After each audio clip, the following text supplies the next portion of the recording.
So if you excuse me if I get the reading glasses on. First of all, I have to welcome you to Scottish Learning Festival 2012, which is organised by Education Scotland. If you didn't know that, I'd be quite surprised really, if you didn't realise that already. I'm also joined this morning by my co-presenters, William Murray, and we also have the video expert at the back, Gerry McPartlane, and they'll also be speaking later on. At the moment we don't anticipate any problems. I have just been informed though there's been an accident in M8 which may delay quite a few, and in fact I know one of the speakers from one of the other seminars hasn't turned up yet either, so we may have a number of people drifting in, but we'll just have to do our best to get on with it. If any emergency situation does arise, then please leave the building in an orderly manner by the nearest available exit, which is over there, and directed by the SEC staff. Okay.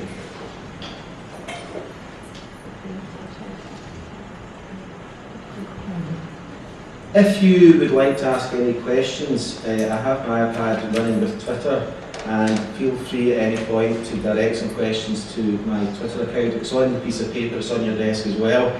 If you like to email us or contact us by phone, that's absolutely fine as well after the event. I put the website in there, the simple reason being that rather than weigh you down with bits of paper and bags of stuff, although I have to say my head teacher said to me last night is make sure you get plenty of stuff when you're at the festival, so I'm not quite sure that means we're a failure, but I don't have any stuff other than that sheet of paper, but you will be able to get all the slides from the school website, as indeed a video recording as well if you want to watch it all back again, because it will be so wonderful you want to watch it twice.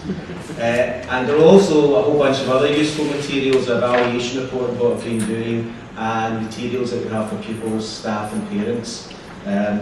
That's the school website there. As you can see, there's a button front and centre on Mindset.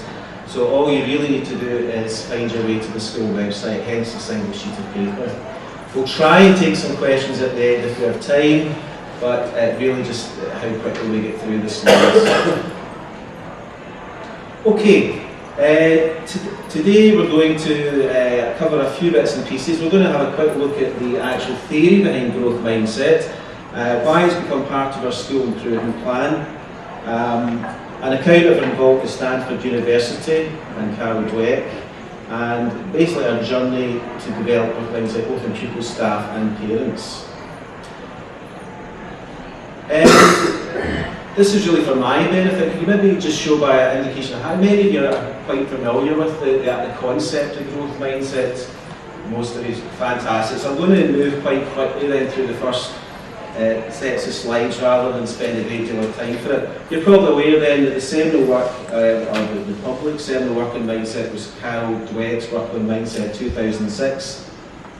There are other authors that certainly tie into what she's been saying. If you haven't come across these, I recommend them. Bounced by Matthew Sybrids, the Times now.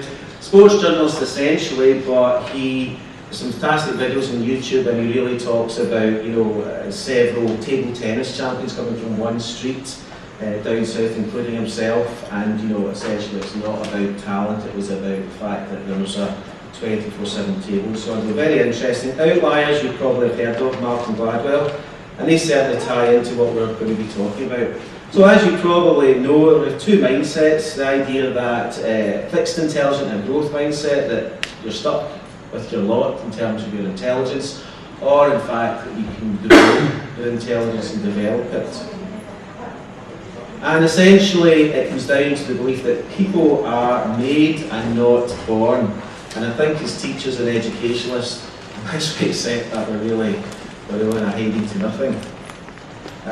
Fixed mindset, intelligence, talent is a fixed trait. It's a myth of the natural, kind of propagated through, the X Factor mentality, instantaneous stardom.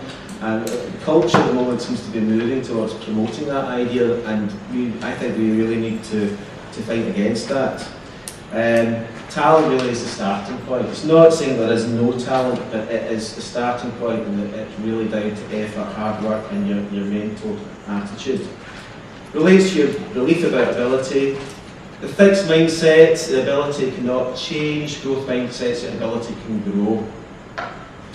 And essentially it is this idea that your brain, like any other muscle in your body, can be developed and enhanced, and particularly with youngsters, they tend to have sometimes quite odd views about intelligence and the fact, you know, that's it, I'm no good at maths, so why try?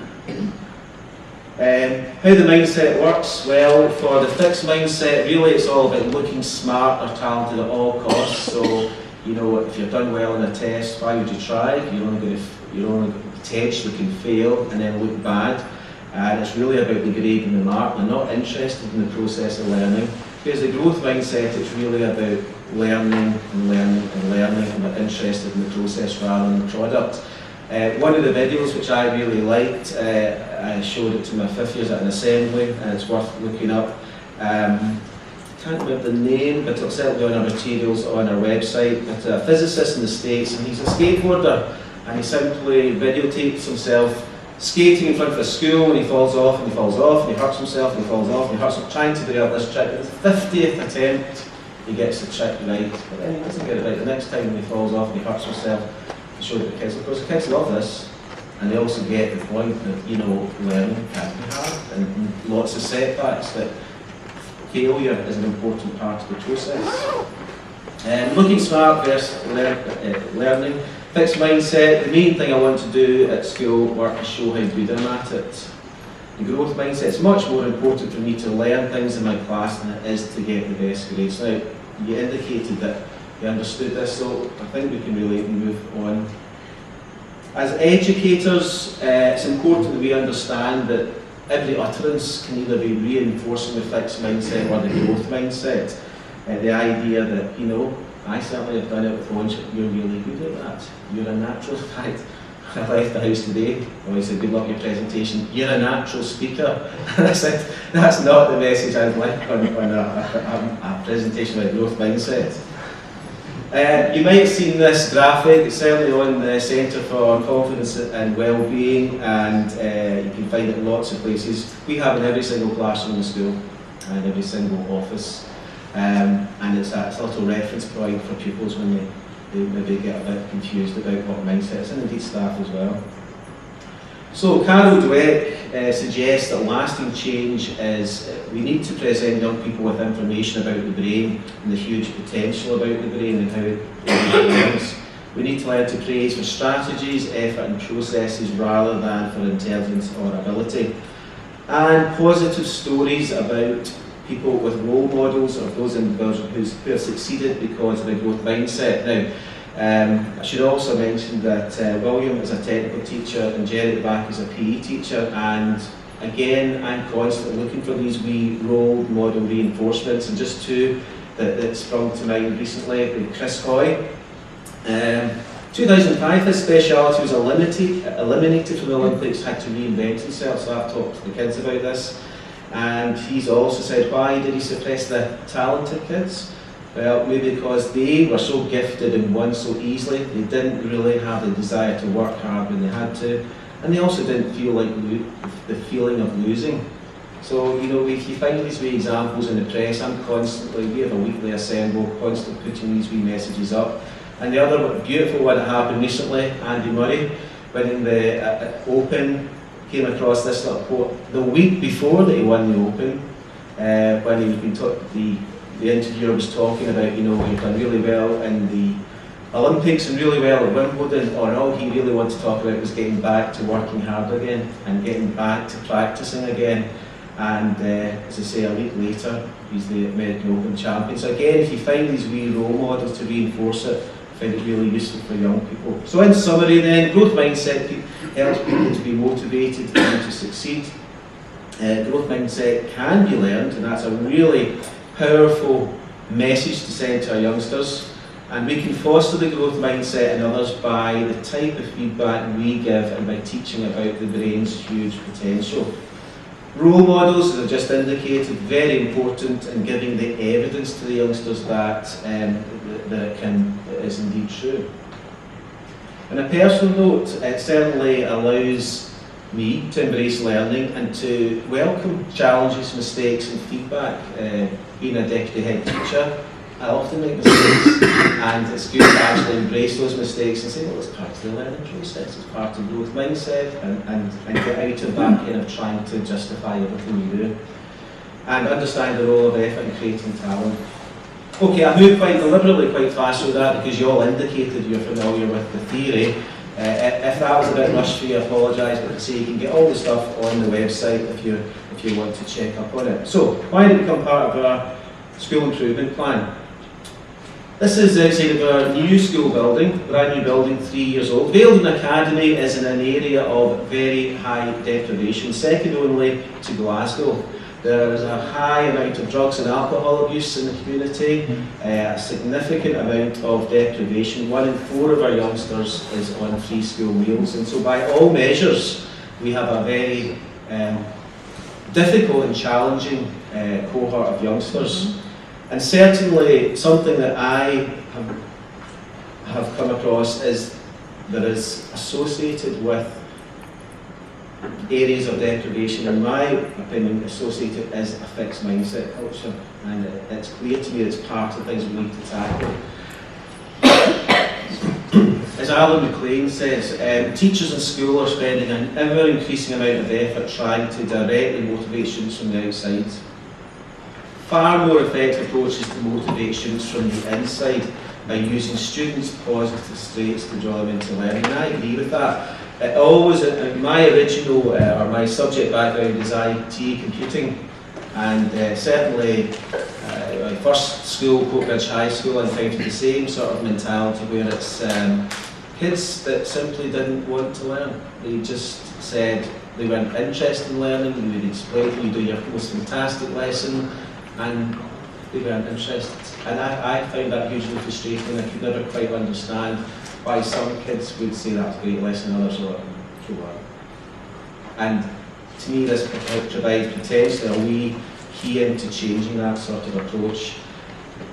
A few pictures just to see. We have fantastic facilities. We have just been made an SFA school of footballing. We, as I say, brand new buildings, and pictures just to you see the best of facilities, and I would also say some very, very good staff. We have a very young staff now, and they are very energetic, very motivated, very up to current theory.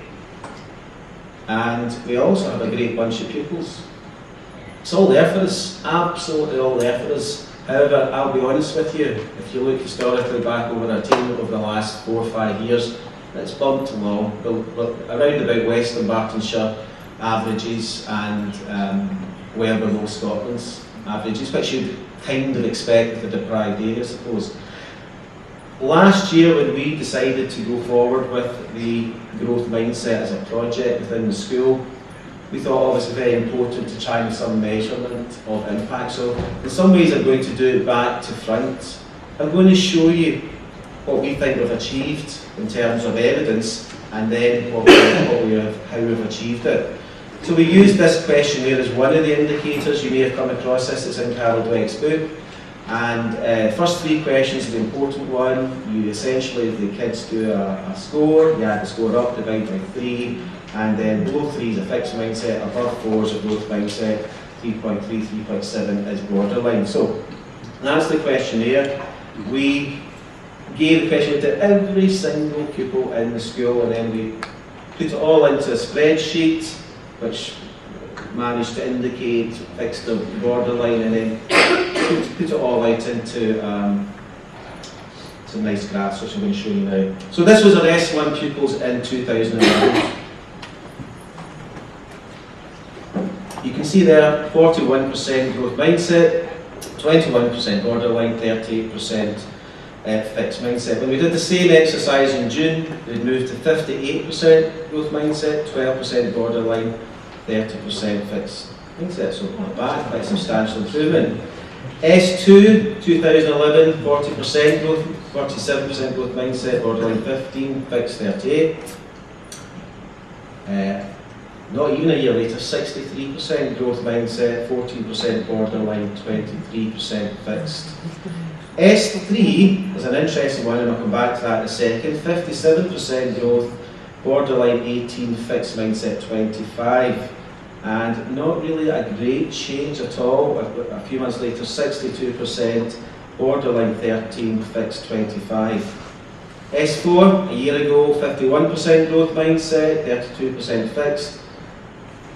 A year later, 66% growth mindset, 19% borderline, fixed mindset 15. S5 started from a very high borderline. That's probably because I'd been beating them over the head for a few months before about growth mindset and assembly, so they kind of got a head start. So they started from a very high waterline, and 73% growth mindset, fixed mindset 20, and even they managed to go up to 85% fixed mindset 4. So a clear shift with the exception of S3, and I'll come back to that in a second. And that's just reiterating what I said. If we look at actual attainment for this year, as I already said, we haven't done very well in our attainment. However, we have in 1 year made an impact. Now, I'm not suggesting for a second it's all down to growth mindset, because I know how hard our staff have been working, and I know there's a number of other things that have been going on in the school, but in 1 year we've moved on our 5+ credit pupils from 22 to 25. It's higher, our S5 cohort went from the 5+ hires from 2.6 to 5, so doubling it. And I know these aren't huge numbers, but we're at the start. And certainly I also appreciate that the number of years before you could draw any real conclusion, but it's an encouragement. And again, S6, the most dramatic increase right across the board, big increases in attainment in 1 year. They also were the one that had the biggest change in growth mindset. So there seems to be some evidence there that even within the space of a year we have had a difference, made a difference to our youngsters. So very encouraging from our point of view. So a wee bit of a story here, just to, some of you may be on this same journey to take the education vernacular. 2009, Carol Dweck gave a keynote to the Scottish Learning Festival, and certainly I had that on the day. And along with some of you, I'm sure, thought, this is very interesting, I need to investigate this. This potentially answers that question, why aren't the kids doing so well, and what's the reason that they're not achieving the way we think? I was appointed Deputy Head Teacher at Vale Leaving Academy about 2.5 years ago, and immediately started badgering the head teacher, saying, growth mindset, I think this is something we could be doing in this place, and started talking to the 5th and 6th years and doing my own thing in the assembly. And because I have responsibility for S5, S6, but I started to say, essentially, this is something that's useful. Now, that slide is really to remind myself that although we were doing this, or I was doing this work in assembly, the head teacher said to me one day, that other person, Carol Craig, that you're always on about, she's speaking at the head teachers conference, do you want to go along? Okay. And I took the opportunity to ask her a question and simply said, how do you get growth mindset in a secondary school? And she said, well, and it seems so obvious, it has to be everything. It has to be a culture shift, it has to be the pupils, it has to be the parents, it has to be the staff, it has to be the entire learning community. There's no point in you just doing it in assembly or a class and then expecting the children to walk into a maths class and be hit with anecdotes or comments that reinforce a fixed mindset, and of course that's perfect sense. So I have a lot to thank to that lady. She certainly put me in the right track.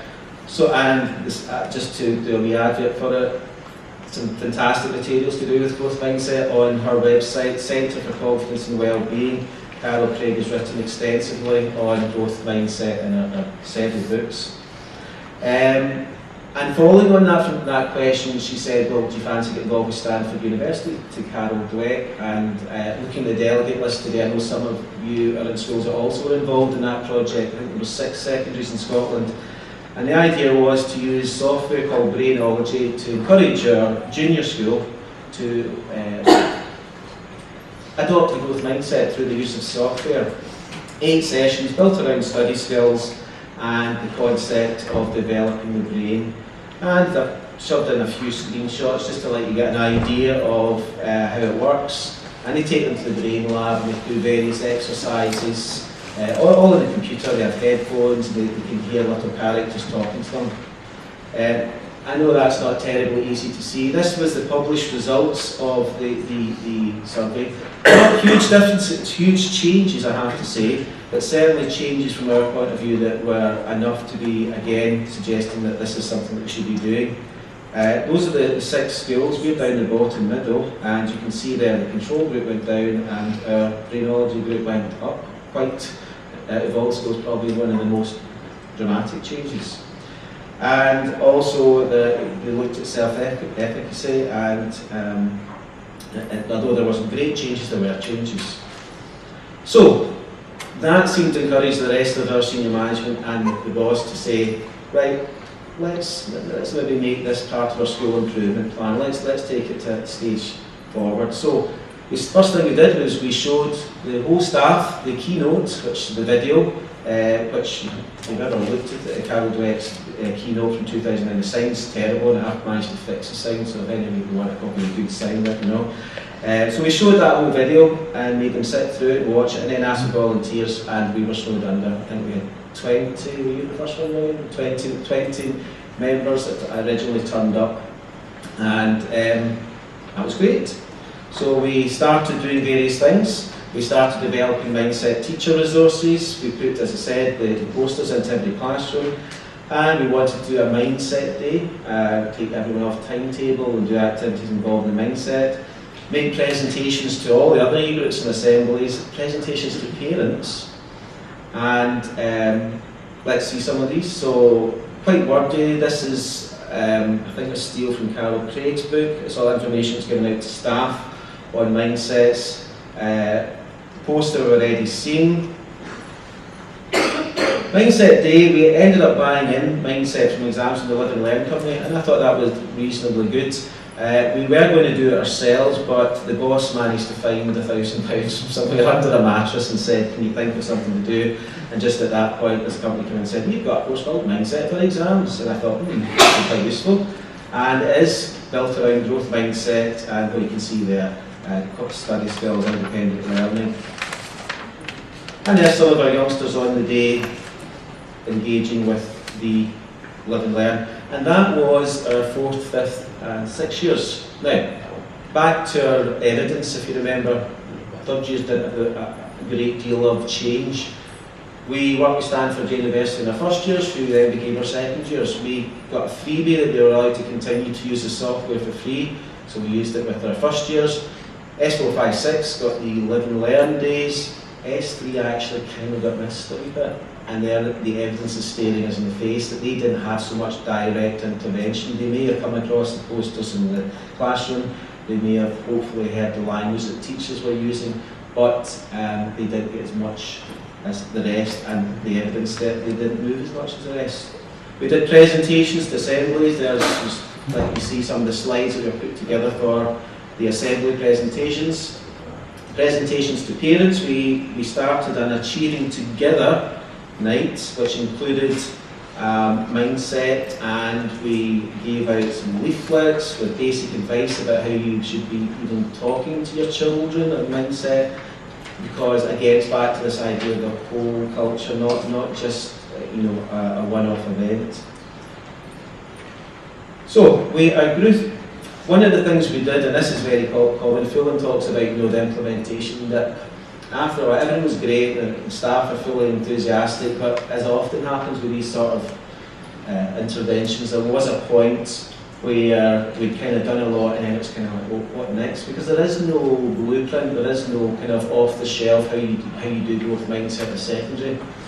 And having thought about it for a wee while, what I decided to do was really take a step back and let the staff engage with it fully. So we split the growth mindset into, the original idea was pupils, staff and parents. William is leading the pupil one, and Gerry at the back is leading the staff one. And the idea was really that they would go in smaller groups and think about how they could move things forward. One of the first things, or one of the things we've done recently, is a day where we got staff off timetable, an inset day, and taught them to juggle. And this was Gerry at the back, was engaged with this. This is at the start, I should say. And hopefully you'll see that within about half an hour, a bit better. I'm not saying they were great, but a bit better.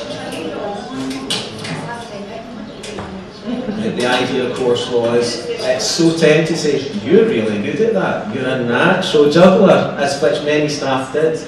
And we followed on with a bit about language, about mindset, and when you're teaching in the classroom. I don't know what Gerry and William thought, but I thought it worked superbly well, because even just going in and out of classrooms, it is amazing how, and even me, I found myself, you almost found the words on your lips. Oh, you could have that, you know, you just, no.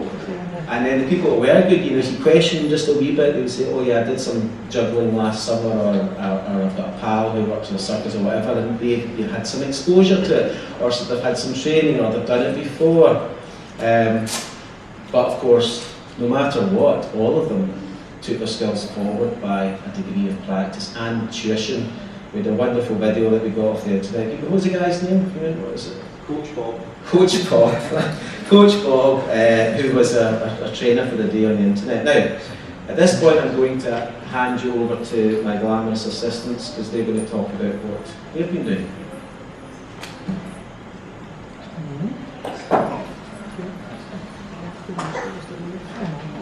Good morning. My name is William Murray. As Nick said, I'm a technical teacher. I'm the pupil committee leader within the School for a Growth Mindset. This is Gerry McPartlane, he's PE teacher. He does the staff subcommittee.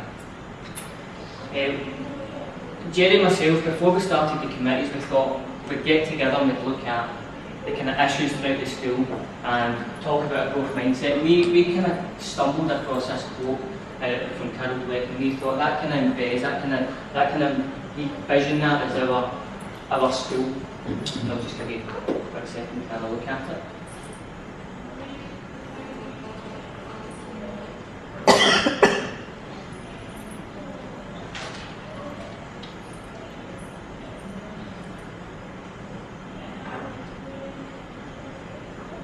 As I said, Gerry and myself, we got together before we started the committee, because even though we were doing separate committees, we felt it was very important that we had a common goal, and we looked at the issues that we have in the school.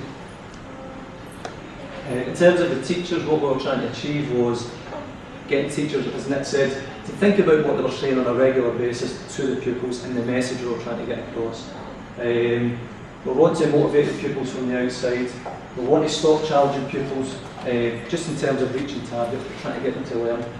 And another way we're looking at it is how we report to children through daily monitoring cards or actual parental reports. These are things we're looking at. Yeah, as I said, I'm the lead for the pupil committee. We're just a small subcommittee. There's about 5 or 6, and it's consistently growing. But we sat down and we thought, how do we want to get a growth mindset attitude in our pupils? And the first thing we thought is, we want to, as Nick says, get it from the inside, motivate them from the inside, make it fun, make it enthusiastic, but do not overload it. So the first thing we thought we'd do is we'd probably increase the visual awareness of a growth mindset. Now, we've seen the poster that was up earlier on with the 2 kind of elements to the side. What we looked at was motivational quotes of triumph and struggle through hard work, not through natural talent. And pupils relate to this very well. We had the Andy Murray element, we've got there's Lady Gaga, we've got other elements like that. And what we're trying to do is we're trying to relate it to the subject. So for instance, Beethoven, Lady Gaga, keep it current, keep it relevant. Motivational posters going out throughout the school, so that'll be for music, then for science, Einstein, Newton, and then PE for Andy Murray, Cristiano Ronaldo. And the pupils seem to relate to that really well, just seeing those quotes. Next is a committee we looked at how can we embed this in the curriculum, how can we embed growth mindset in the curriculum, and we have the opportunity to design lessons for PSHE that would fall in line with coming up to exam time and exam revision. So we come up with, again, fun and motivational lessons that the pupils can use and help them engage and motivate them from the inside. Now, you've seen the earlier on the teachers juggling. That's one of the things we've actually done with the pupils, and it's going to continue to grow. So we looked at producing the lessons, and again, that weren't there, that I really moved towards making them curious about a growth mindset and letting them kind of go from there. what we aim to do in the future, and this is just around the corner, I've worked closely, our committees work closely with the Raising Attainment team, who are in the middle of operating through the 4th years and their mentors and mentoring the pupils. And we're going to have an off-timetable day where it's going to start off with a growth mindset, looking at how the pupils can look at changing their attitudes, get across their exams through the hard work, and not just through natural talent, just kind of change their attitudes, and then it would eventually move on to them going on to their mentoring groups.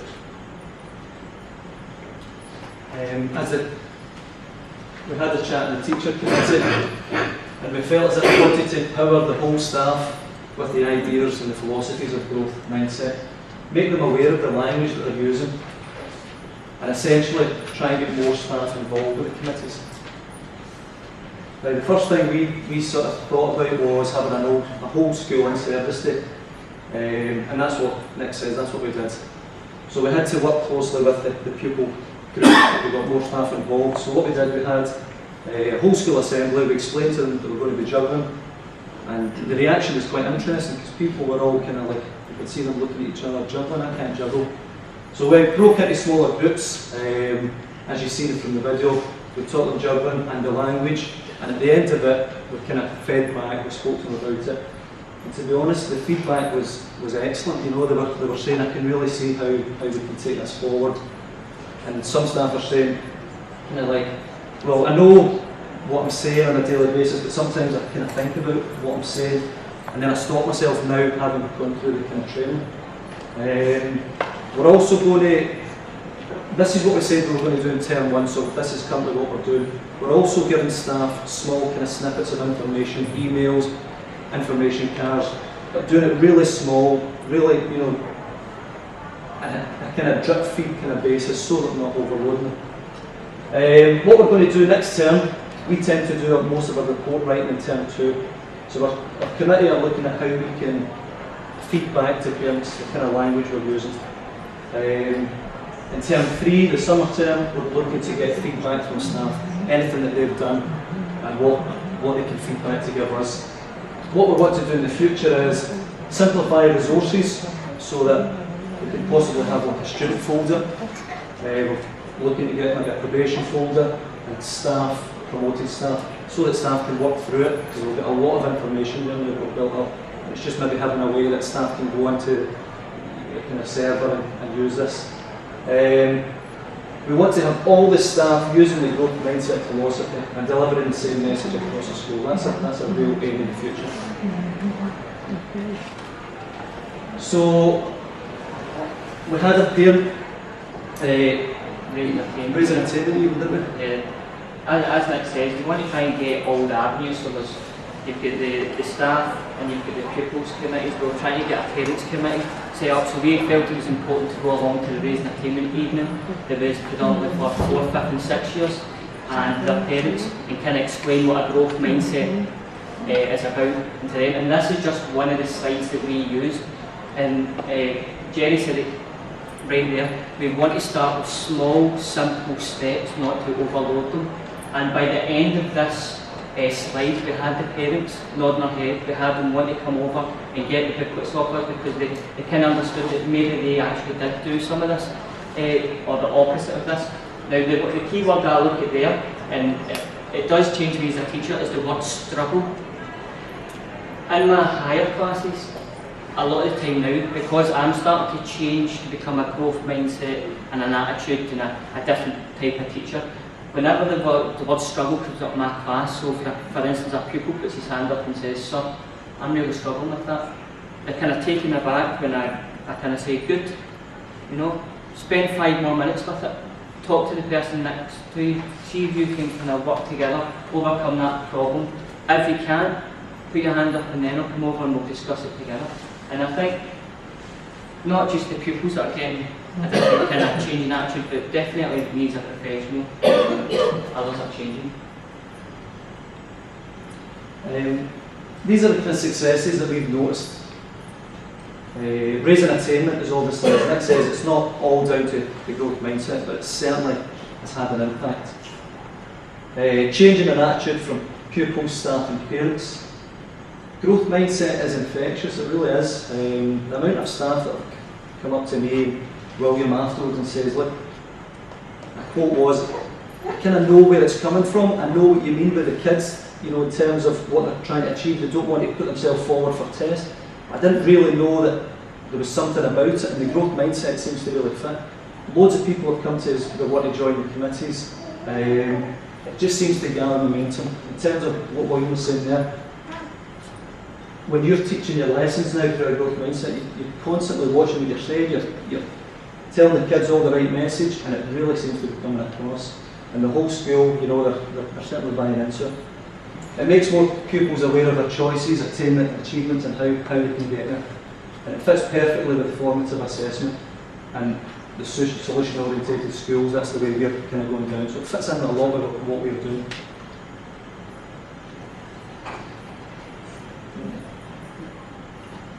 This is what we like to, this is our message of our school.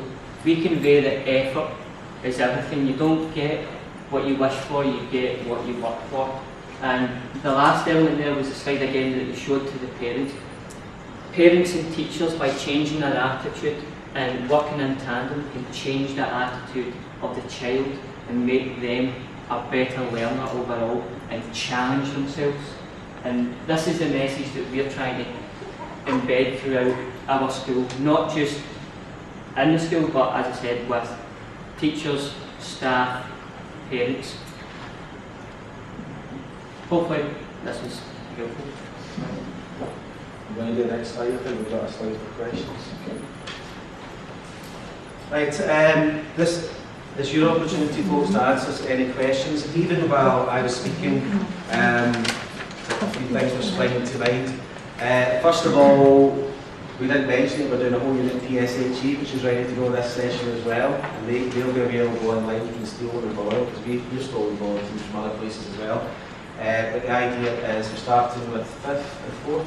Yeah, we initially thought we'd aim it towards the 5th and 6th years because it was coming up to the exams and we wanted to help them as much as possible. But we actually found that even though Nick was saying we kind of stole elements of it, a lot of it is made up from our committee. We've adapted it so it fits well with our school. The thing is, we've actually done too much, so we can actually take elements of it and bring it back into this year's kind of standard grade. So before we get in the 3rd year, and eventually it's going to progress down into 1st and 2nd year, so it gets everything in there. As the guys were saying, this was our second raising, our achievement, I should say. I talked about things at the first one, they talked the one recently, but we did assessment afterward, and the feedback from the parents was simply tremendous. Like, we allowed them to grade it 1 to 10. There was no one graded less than 9, and they were just saying, this is good. Why doesn't everyone do this? Why don't they really valued it? So it's very good feedback from that. I had a quick look on the Twitter sphere. I wouldn't embarrass her. I know that Kenny Piper saying this should be good. I wouldn't embarrass Kenny by actually asking him if he thinks it has been good. But I haven't yet got any other questions. But all the materials that we've used today will be available online. The slides won't be there yet, obviously, because we were literally thinking we could come to that half an hour ago. But they'll be available online today, as well as a video of the event, as well all the materials that we've taught, and a whole bunch of other stuff as well. And of course, you can contact us to ask us for the questions. But the old-fashioned way, is there anyone who'd like to ask us a question? It's just like stick your hand up so we know. Good, it's me. I think you were first to go. Ron Dillon from Stoke College. Really impressed. I'm wondering if you think the attitude of the parents towards their own problems perhaps changed? Anecdotal, I know, but I think so. It's difficult because of the nature of our school. It's always a challenge to get parents to come to events, never mind telling them about mindset. So we kind of tied it in the raising achievement night with UCAS and mindset and a wee bit of study skills. So we tried some carrots to draw them in as well, and then hit them with the other stuff. But certainly, anecdotally afterwards, they were coming up, and I had 2 or 3 parents coming up and saying that that's really interesting, and I need to think twice about doing it. From one point of view, the last 2 or 3 years, the last thing I say to my children in the morning is, and it's almost like parrot fashion, remember to work hard and try your best. It doesn't matter how well you do in tests as long as you've tried your best. And they do that now, they just repeat it back to me, and as the guy said, staff, I think, take that kind of culture on board as well. And I won't pretend for a second that all the parents even know about it, but certainly the ones that I've managed to reach seem to value it, seem to appreciate it, and I've actually talked to them. In fact, the last one we had Mr. Rooney, who's a counsellor, that's why I'm allowed to mention his name, came up to us after the event because his children attend our school and actually said, is there something wrong with schools in Western Marshall? No, maybe we should be. And so that's very, very encouraging, you know, to have that sort of response. I think you were... I think that's if you found any resistance or scepticism among staff. You said, do you want us to do this or do you want us to do 2 stars nudge? I'd say it's been very little. Our staff has changed a good bit over the last few years. I'd say we've had them staff have been there for 20, or had been there for 20, 30 years. A lot of them have retired recently, which is good. Okay, and there's a lot of young blood coming with new ideas. There have been 1 or 2. Some of the old timers have kind of, you know, always kind of like pressing your buttons a wee bit. I like to play 5-a-side football. And there was one guy, you'll probably know what I'm talking about, was on about, we like to fail all the time when we're playing a football. Look at me, and I'm not even going to rise to, I almost said his name, but just, so there's a wee bit like that, but even the fact that they're talking about it is, you know. I've seen a wee bit of a change when Gerry did the whole staff, the juggling thing, and I had a few, what I would call skeptical teachers in. When I was delivering the lesson, because it was the teachers that were delivering it to the other teachers, and at the beginning, at the end they come up and go, you know what, I was being a bit of a pest, I was being that fixed mindset, to see by the end of it, I totally get what you're talking about. And that was somebody that's been in teaching a lot longer than me and who has seen things come and go and just thinks this is just another thing that's coming along, and they've come up and said to me, no, this works and I'm going to try this, and it is just starting small and simple, just one person at a time. And this is where we are looking at it. Yes. I was going to ask, because we've sort of done some of this stuff through learning teams, and do you actually give the same survey questions to your staff and also to your parents? When we did it with the staff, it was quite interesting how initially we got a lot of people with a fixed mindset themselves. So, it's really interesting how you've got we didn't do it with staff. Perhaps we should have in hindsight. It may still be a useful exercise. I'm not quite, to be honest, I'm not quite sure why we didn't do it with staff, but we didn't. So it would really what time with staff is anecdotal. But certainly we did assessment of our things with the parents, and they seemed to really appreciate it. It wasn't questionnaire, it was just simply what they thought of it, and I wanted to take comments. So the staff, but we don't have like scientific evidence for that, but I think we're reasonably confident in understanding the difference. Anyone else? I would like to ask you, did you see any difference between girls and boys? It's something we didn't look at specifically. I mean, I've still got all the data there, so I suppose I could go back and crunch it and see that. I know that they noticed the difference when Stanford University looked at their results. They noticed the difference between girls and boys. It seemed to have a greater impact on boys. Don't know why, but that was something that somebody else kind of explored in some research. But that was a Stanford research study into brainology. Certainly, I haven't crunched the data in the sense of male-female. Might be something to do, though. It wouldn't be difficult. Yeah. I just want to say thank you and let you know that we've only been doing it for 12 months, and I think it's been one of the most significant impacts at our school. Can I ask what school you are? St Monica's in Australia. All right. Should have known by the accent relation. And I think it's had one of the most significant impacts on our student learning. We've had lots of kids coming in saying, I'm done at maths or I can't do this. And by explicitly teaching the growth mindset material, they're just taking so many more risks in their learning, and it goes hand in hand with the feedback. When we arrived here in the UK, Cherie, one of our students, he received an email that morning from one of their students, could I have some feedback on this piece of work? Now, traditionally we might have given a 7 out of 10 or a few comments, but they're really looking at, we don't give grades at all anymore. Which frustrates the hell out of them. Yeah, they're really looking at improving their work, and it's because of the growth mindset stuff. And can I recommend Shirley Clark's work on formative assessment, learning through formative assessment? She writes really well about the growth mindset stuff. you'll need to email us. Thank you. Yes, yes. I think we'll maybe one more. We're kind of right up on our time. Well, that's almost brilliant time. Thank you all very much. Cheers.